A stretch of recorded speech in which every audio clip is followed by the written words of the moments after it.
Alex Murdaugh, is awaiting trial for the murders of his wife Maggie and son Paul. Now, Alex insists he's innocent and says he wasn't on their property when the murders took place. Now, Bobby, when you're dealing with somebody that's been in the position he's been in and understands criminal prosecution, what do you have to be concerned with in prosecuting this type of individual? Well, we look for forensic countermeasures, right? So when he knows that if you shoot somebody up close, you're going to get their blood on it. So he has got to have an excuse for that. He's got to have a countermeasure to that assertion. So he says on 911, he knows it's being recorded. It's too late. I've already touched them. I've already got their blood on me. That's a forensic countermeasure in a sense, because he wants to make sure that that claim of how did you get their blood on you is already established. So those are the kind of things you start looking at. Let's just throw it out here. If you have a loved one that is grievously injured, you don't know their status, if they're alive or dead. You approach the body, one of the things you're going to think about, you're going to want to render aid. And hey, you might even want to show some level of emotion at that point. Many times I've worked cases where families just grab bodies, they grab people and clutch them to them. That's going to be transfer blood. And you'll get these big swipes, you'll get these big contact marks. That's completely different than this dynamic blood that you have coming out. And one of the things that has been considered in this particular case is that when this weapon was fired, he was standing over the individual. And this is not just like projected blood. This is what's referred to as blowback, and people that are blood stain analysts can really pick up on the nuances here. So this can be problematic as well. I don't know this person. I've watched a lot of footage.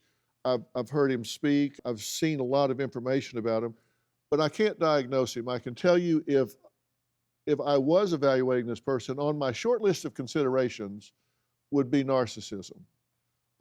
Somebody that's really egotistical, they think the world revolves around them, and they tend to look at things only from their point of view.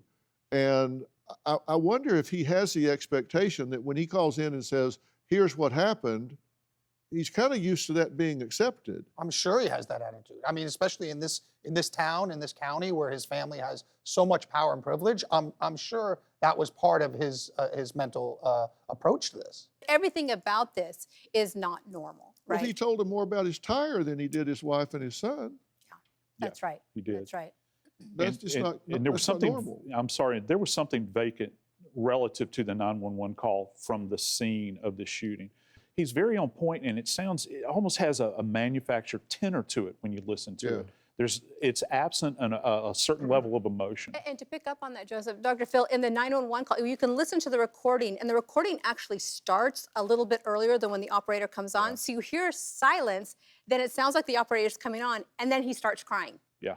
So it's like he's just sitting there until, and he starts the emotion then. Yeah, let's listen to the very top of this and see what you're talking about. I have an Alex Murdaugh on the line, caller from 4147 Moselle Road. He's advising that his wife and child was shot. Okay, and sir, give me the address again. It's 4147 Moselle Road. I've been up to it now. It's bad. Okay, and are they breathing? No, ma'am.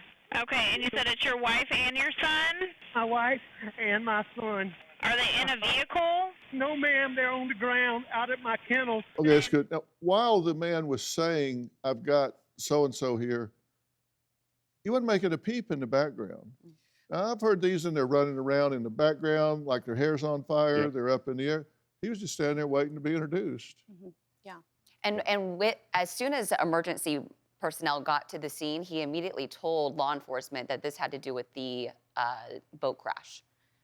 I feel like someone in their right mind wouldn't immediately draw a conclusion. He's always, and this is very consistent, you said he's narcissistic. He's used to, one, them accepting everything he says, and he's also used to setting the narrative. So they come and they say, okay, this is all about the boat crash. These are people that are coming after my son, Paul. They are making threats. They're upset about the boat crash, so that's why they killed Paul, and Maggie just happened to be there. He's already laying out for law enforcement, this is the story, this is what I want you to follow. Yeah, that's, it's just too mechanical. It's just too mechanical for me. Do you have a story or a question for me? Click the link in the description and tell me what in the world is going on.